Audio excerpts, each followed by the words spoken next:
All right, and welcome back. So today we are going to be talking about characteristics of quadratic functions.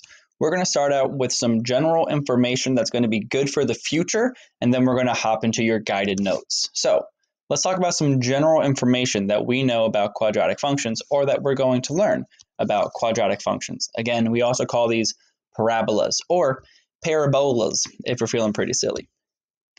So eventually when we start to graph these parabolas, we're going to have a couple different characteristics. Now, these are not included in your guided notes right now, but I just want to give you some insider information or some background information before we start talking about the characteristics of these quadratic functions.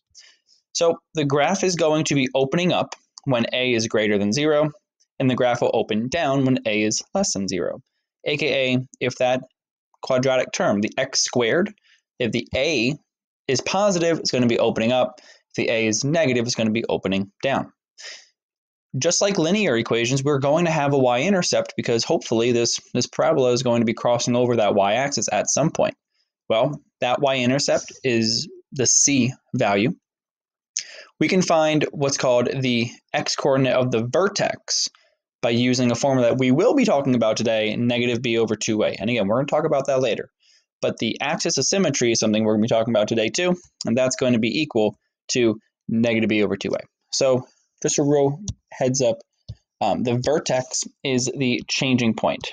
So the vertex is a changing point of our quadratic function or our parabola. It's where instead of going down, we start to go up, or instead of going up, we start to go down. It's that changing point. That's going to be called the vertex. And there's a lot of really cool characteristics about that vertex, just purely along with the vertex that we'll get to a little bit later. But just want to give you a little bit of a heads up about what we're eventually going to be seeing. That way we can hopefully connect everything to what we're doing today. We're also going to be having a maximum value and a minimum value. Now, if our parabola on the left-hand side is opening down, we're going to have a maximum value. This relates directly to the range of our function. As you can tell, as the parabola opens downwards, we're going to be having a y value that's the maximum value, right? So we could have like, oh, y is less than or equal to 3. But if we have our parabolas opening upwards, well, that's going to provide a minimum value. We're going to say, oh, well, y is greater than or equal to negative 5 because we're only getting bigger from there. And again, we're going to talk about this a little bit later, but I want to give you some insider information before we jump into our guided notes. So now with that insider information, let's talk about our guided notes for 8.2. So you can find, again, the axis of symmetry of a parabola by averaging what are called the zeros. If there are only one zero, or if there's no zeros, then the x value is going to be the vertex. So let's just talk about how zeros interact, right?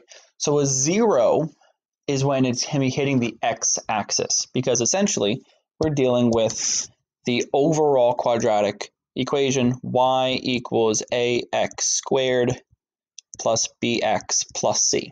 So if y is equal to 0, well then we're going to be finding the zeros of our function, which is why we've been factoring, right? When we were solving by factoring, well, we're finding that, okay, well, if it's equal to 0, well, then I can factor. And that's the main reason why, because we're talking about these zeros of our parabola. And let's go through a couple of examples. Let's find the axis of symmetry of each of these parabolas. As you notice with the parabola on the left-hand side, the two zeros are negative 3 and 5. It's where it strikes that x-axis because y is 0 on the x-axis. So in order for us to find the axis of symmetry, we can average the two zeros together. It's going to be smack dab in the middle. And that comes from the idea of the name, the axis of symmetry. If we're symmetrical, then we're even distances away from it. So this axis of symmetry is going to serve as pretty much the mirror on the left side of the parabola and the right side of the parabola. So we're able to average the two zeros together. And you're going to see that they're going to be the same distance. So the distance from negative 3 to 1 is, what's that, 4? And we're starting from 1 to 5, that's also 4 units. So we're the same distance away from the axis of symmetry, which is why we're able to average the two together, to find the middle value. Awesome. On the right-hand side, there are no zeros. So since this parabola does not hit that x-axis, it's not going to have any zeros. So now we don't have anything to average together. We're going to have to use the x value of our vertex. And to identify the vertex in this setting, since our parabola is opening up, it's going to be the very bottom point. And this is going to be -6, 4 is the point. So we use the x value. And the x value is -6. Awesome. You can also find the axis of symmetry by using a special type of formula. We can find the x value is equal to -b over 2a. And again, this all stems from having a quadratic as y equals ax plus b, or I'm sorry, ax squared plus bx plus c. We're going to take the b value and the a value, and we're going to use those to help us find the axis of symmetry. Notice this is always going to be a vertical line going straight up and down, straight up. So it's only going to be x is equal to a number. We're not on any diagonal, we're going straight up and down, so it's only going through that x-axis. So it's going to be x is equal to some number. And let's go through an example together on how to find the axis of symmetry. So the first thing we do is identify those coefficients. A is -2, that's the coefficient of the x squared term. B is 8, that's the coefficient of the x term. And C is -5, that's what we call the constant. That's the value that doesn't have a variable to it. We're going to substitute A and B into our formula. Well, it's the opposite of B, and B is currently positive, so it changes into -8, divided by 2 times the A value. The A value is -2, so we do 2 times -2, which is -4, and we simplify, and we get 2. So therefore, the axis of symmetry is equal to 2. I'm sorry, is x is equal to 2.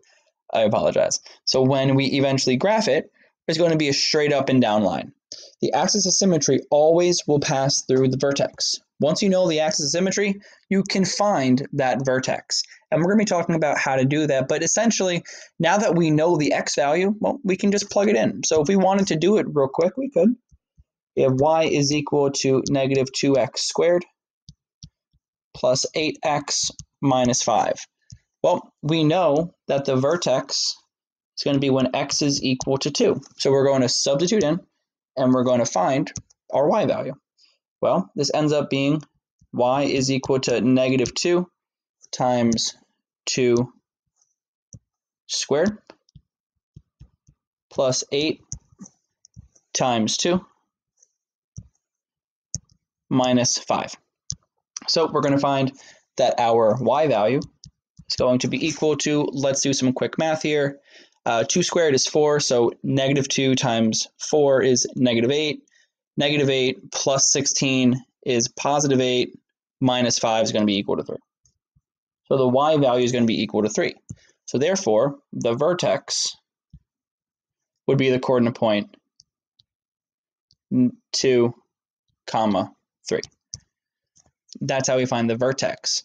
We find the axis of symmetry, we use the x value of it, and if we have to find the y value, we simply just plug it in and solve for that y value. Awesome. With this in mind, please work on problems 1 through 4 on the guided notes, and let's turn over to the back when you're ready. So let's find the vertex, again, of -2x squared plus 8x minus 5. Look at that. We already did it, but we're going to do it again, right? Because we love this stuff. So we're going to identify the x coordinate. That's going to be the same as the axis of symmetry. So that's x is equal to 2. Well, we're then going to substitute in the x coordinate to find our y coordinate. When we find it, we get that the vertex is 2, 3.